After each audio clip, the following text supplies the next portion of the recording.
자, 오늘 고린도전서 2장 10절부터 마지막 절 16절까지 우리 함께 교독합니다. 하나님께서는 성령을 통해 이것을 우리에게 깨달아 알게 해주셨습니다. 성령께서는 모든 것, 곧 하나님의 깊은 것들까지도 자세히 살피시는 분이십니다. 만일 사람 속에 있는 그 사람의 영이 아니면 누가 그 사람의 생각을 알 수 있겠습니까? 이와 마찬가지로 하나님의 영이 아니면 아무도 하나님의 생각을 알 수 없습니다. 우리는 세상의 영을 받지 않고 하나님께로부터 온 영을 받았습니다. 이것은 하나님께서 우리에게 주신 은혜의 선물들을 깨달아 알게 하시려는 것입니다. 우리가 이 선물들에게 알는 것은 사람의 지혜가 가르치는 말로 하는 것이 아니라 성령께서 가르치는 말들로 하는 것입니다. 곧 신령한 말로 신령한 일들을 설명하는 것입니다. 육에 속한 사람은 하나님의 영적인 일들을 받아들이지 않습니다. 그에게는 이런 것이 어리석고 이해할 수 없는 일들입니다. 이런 일들은 영적으로만 분별되기 때문입니다. 신령한 사람은 모든 것을 판단하나 자기의 마음으로 판단을 받지 않습니다. 16절 같이요. 누가 주의 마음을 알아 그를 가르치겠습니까? 그러나 우리는 그리스도의 마음을 가지고 있습니다. 아멘. 하나님을 믿는 사람들을, 교회 다니는 사람들을 영적인 모습 속에서 세 종류로 나눌 수가 있습니다. 오늘 본문 속에 두 종류의 사람이 나옵니다. 14절에 육에 속한 사람, 그리고 15절에 신령한 사람, 그리고 또 한 종류의 사람이 나오는데 내일 여러분들이 이제 큐티 하게 될 3장 1절에 보면은 우리말 성경에는 육에 속한 사람이라고 번역되어 있는데 이게 우리 성경 개혁판 성경을 보면은 육신에 속한 자라고 이렇게 번역이 되어 있어요. 그래서 이 번역에 있어서 좀 이렇게 우리말 성경에서는 이것을 좀 잘 짚어주지 못한 것 같아요. 그래서 좀 이렇게 분별해서 볼 수 있으면 좋겠습니다. 그래서 고린도전서 3장 1절, 내일 여러분들이 승리 삶을 가지고 큐티할 때 육에 속한 사람이라고 보지 마시고 육신에 속한 사람으로 볼 수 있게 되길 바랍니다. 무슨 차이가 있냐면 육에 속한 사람은요, 오늘 본문 14절에 보니까 하나님의 영적인 일들을 받아들이지 않는다. 이 육에 속한 사람에게는 이 하나님의 영적인 일들이 어리석고 이해할 수 없는 일들이기 때문이다. 이런 일들은 영적으로만 분별된다 라고 말합니다. 여러분들 교회를 다녀도요, 성령 받지 못한 사람, 교회를 다녀도 성령으로 거듭나지 못한 사람 많습니다. 영적으로 분별 못해요. 교회를 다니긴 다녀요. 자기가 하나님을 믿는다고 입으로 고백은 해요. 그러나 진정으로 거듭나지 않는 사람입니다. 명심하십시오. 육에 속한 사람은 하나님의 영적인 일들을 받아들이지 않는다고. 그래서 항상 논리적이고요, 교회를 다녀도요 이성적이고요, 교회를 다니면서 하나님을 믿는다고 하면서도 굉장히 따지고요, 자기의 판단과 자기의 생각과 자기의 기준에 맞지 않으면 거부하고요, 하나님의 말씀을 안 받아들여요.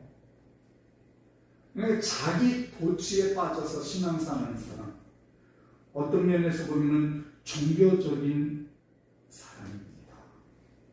이런 사람은 참 불쌍해요. 이런 사람은 교회 안 다니는 사람하고 다를 바가 없어요. 네. 다만 주일날 교회 나와서 그냥 마음을 좀 이렇게 의지할 데가 없어서 하나님께 종교적으로 의지한다든지, 뭔가 세상에 살아가면서 좀 위안받고 싶은데 잘 안 되니까 교회 나와서 받으려고 한다든지, 심지어는 어떤 사람들은 교회 나와서 장사하려는 사람들, 비즈니스로 하려는 사람들, 이런 사람들도 있어요. 사교적인 모임으로 참여하는 사람들, 이런 사람들이 다 육에 속한 사람들입니다. 물론 여러분들 가운데는 이런 사람이 없는 줄 믿습니다. 자, 보십시오. 다시 한번 14절. 하나님의 영적인 일들을 받아들이지 않는다. 그 얘기는 이런 것이 어리석고 이해할 수 없는 일들이다. 그리고 나서 육신에 속한 사람을 보십시오. 육신에 속한 사람. 자, 3장 1절로 넘어가 봅니다. 육신에 속한 사람. 이 사람들은, 육신에 속한 사람은 육에 속한 사람하고는 차원이 틀립니다. 예수를 영접했습니다. 정말 새롭게 거듭난 하나님의 자녀가 되었습니다.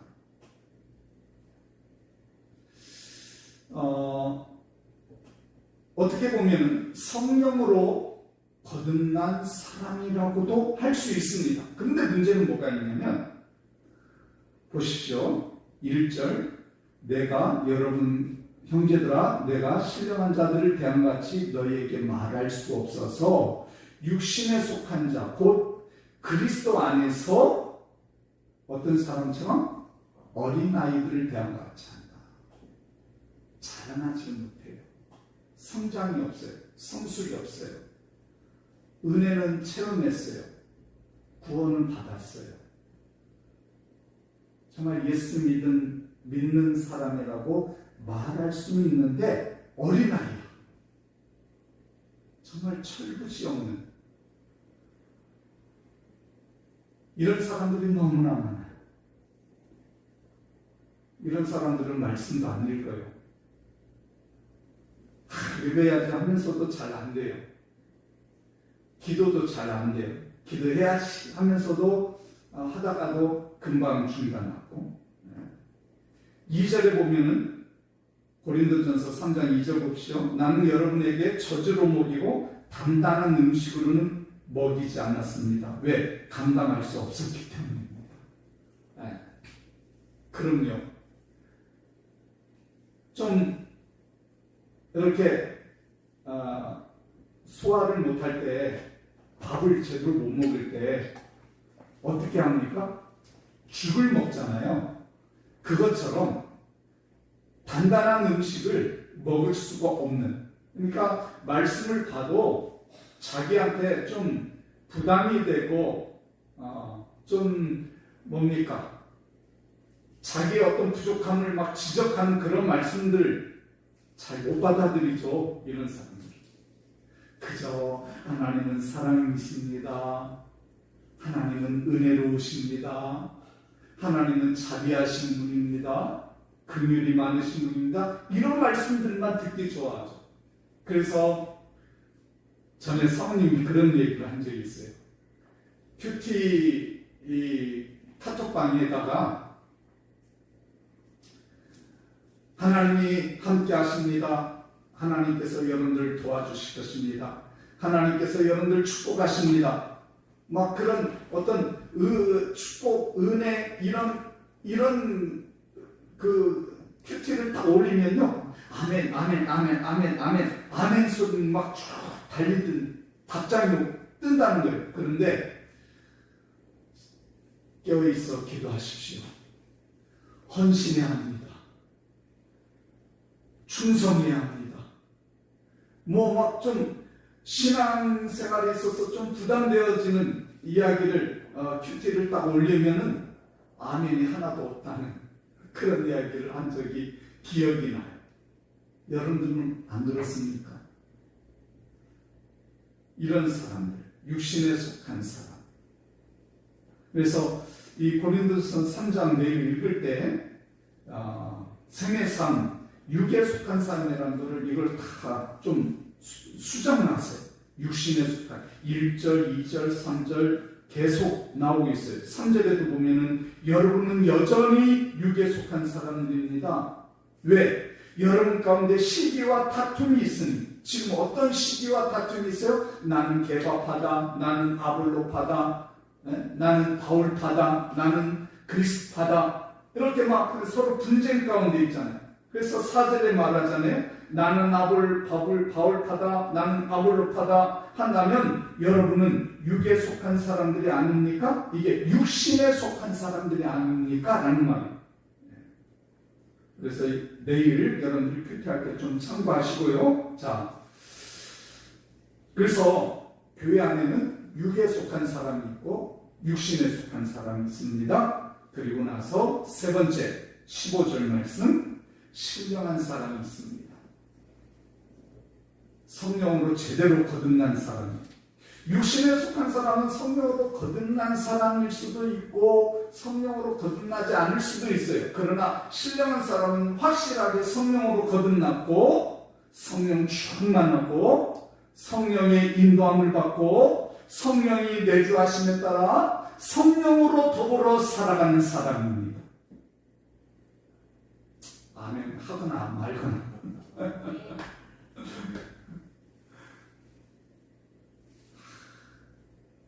정말 성령 신령한 사람은요, 말씀이 탁 오면요, 아멘! 아멘! 하면서 막 뜨거워져요. 누가복음 24장에 엠마오로 내려가던 두 제자, 그런 고백을 하지 않습니까? 주께서 우리에게 말씀하실 때 우리의 마음이 뜨거워지지 않느냐. 그래서 신령한 사람은요, 차가울 수가 없어요. 냉담할 수가 없어요. 부정적이진 않아요. 정말 적극적이고요. 열정적이고요. 신령한 사람은 항상 은혜롭습니다. 때때로 시련이 찾아오고 고난이 찾아오고 어려움이 찾아와도 금방 이겨나갈 수 있어요. 금방 헤쳐나갈 수 있어요. 신령한 사람이기 때문에. 근데 여러분들 이 신령하다고 하니까 무슨 막 세상적인 이 모든 것은 그냥 뒤로 하고 심지어는 이 속세를 떠나가지고 무슨 산속 깊은 곳에 들어가서 아주 막 신령한 도사처럼 막 살아가는 그런 생각을 하게 되는데 그거 아닙니다. 이 신령한 사람은 어떤 사람이냐? 15절에 뭐라고 말합니까? 모든 것을 판단하나 자기는 아무에게도 판단을 받지 않는다고 그런 말을 하죠. 누구에게나 판단을 받지 않을 자유를 누리는 사람이다. 그 말입니다. 우리나라 헌법에 보면은 누구나 예외 없이 법 앞에서는 다 평등하죠. 그러나 예외가 있는 사람이 있죠. 국회의원. 국회의원의 그 임기 동안에는 면책특권이라는 게 있어가지고 차별됩니다. 그래서 함부로 수사를 못하죠. 그리고 대통령은 더 큰 예외적인 특권이 보장됩니다. 통치하는 데 있어서 통치행위라는 것인데 군사나 외교 혹은 국가 비상사태 등에 대해서 대통령이 내린 결정은요, 모든 법을 초월해가지고 일체의 사법적인 심사에서 면제됩니다. 그런데 하나님의 영, 성령 받은 사람, 이 신령한 사람, 성령의 지배를 받으며 산다면 국회의원보다도 대통령보다도 더 큰 자유와 특권을 누리게 되는데 보십시오. 세상의 가장 큰 힘, 죄와 세상을 사로잡고 있는 이 사망의 권세, 원수 마귀로부터 초월할 수 있는 자유함이 있다. 그 말입니다. 비록 우리가 육신으로는 이 땅에 살고 있습니다. 그러나 우리의 신분은 육에 속한 사람이 아니에요. 육에 속한 사람과는 분명히 차이가 있습니다. 그래서 하늘에 속한 자가 되어 있는 거예요. 그런데 육신에 속한 자는 이것을 몰라. 그러니까 맨날 어린아이처럼 살아. 여러분, 정말 우리 모두가 성령 받고 성령으로 거듭나고 성령이 내 안에 지배한다면 12절에 분명히 말했죠. 세상의 영을 받지 않고 하나님께로부터 온 영을 받았습니다. 하나님께로부터 명 13절 끝에 보면은 신령한 말로 신령한 일들을 설명합니다 라고 말하고 있지 않습니까? 그러므로 저와 여러분들이 성령으로 거듭난 성령의 사람으로 살아갈 수 있는 우리 하나님의 백성들이 되기를 바랍니다. 이 성령으로 거듭난 신령한 사람은 어떤 모습이 드러나느냐? 16절 어떤 모습이에요? 그리스도의 마음을 품고 살아. 그리스도의 마음이 어떤 마음이에요? 온유하고 겸손한 마음이에요. 그리스도의 마음이 어떤 마음이에요? 하나님의 마음. 그리스도의 마음이 어떤 마음이에요? 말씀에서 살아가는. 그래서 이 그리스도의 마음을 가져서 그분의 뜻과 그분의 심정을 알고 그분을 기쁘게 해드리는 삶을 살아가는 저와 여러분들 우리 모두가 되어지기를 주님의 이름으로 축원합니다. 아멘. 우리에게는 육에 속한 사람은 있을 수 없고 육신에 속한 어린아이와 같은 사람에 머물지 말고 우리 신령한 사람, 성령의 사람, 성령 충만한 사람. 아멘 좀 합시다. 사람들이 많이 안 나왔다고 여러분들까지 그냥 힘이 빠져 있는 거예요? 우리 이 말씀을 기억하시면서 내가 매일 기쁘게 우리 찬양 찬송 부르고 기도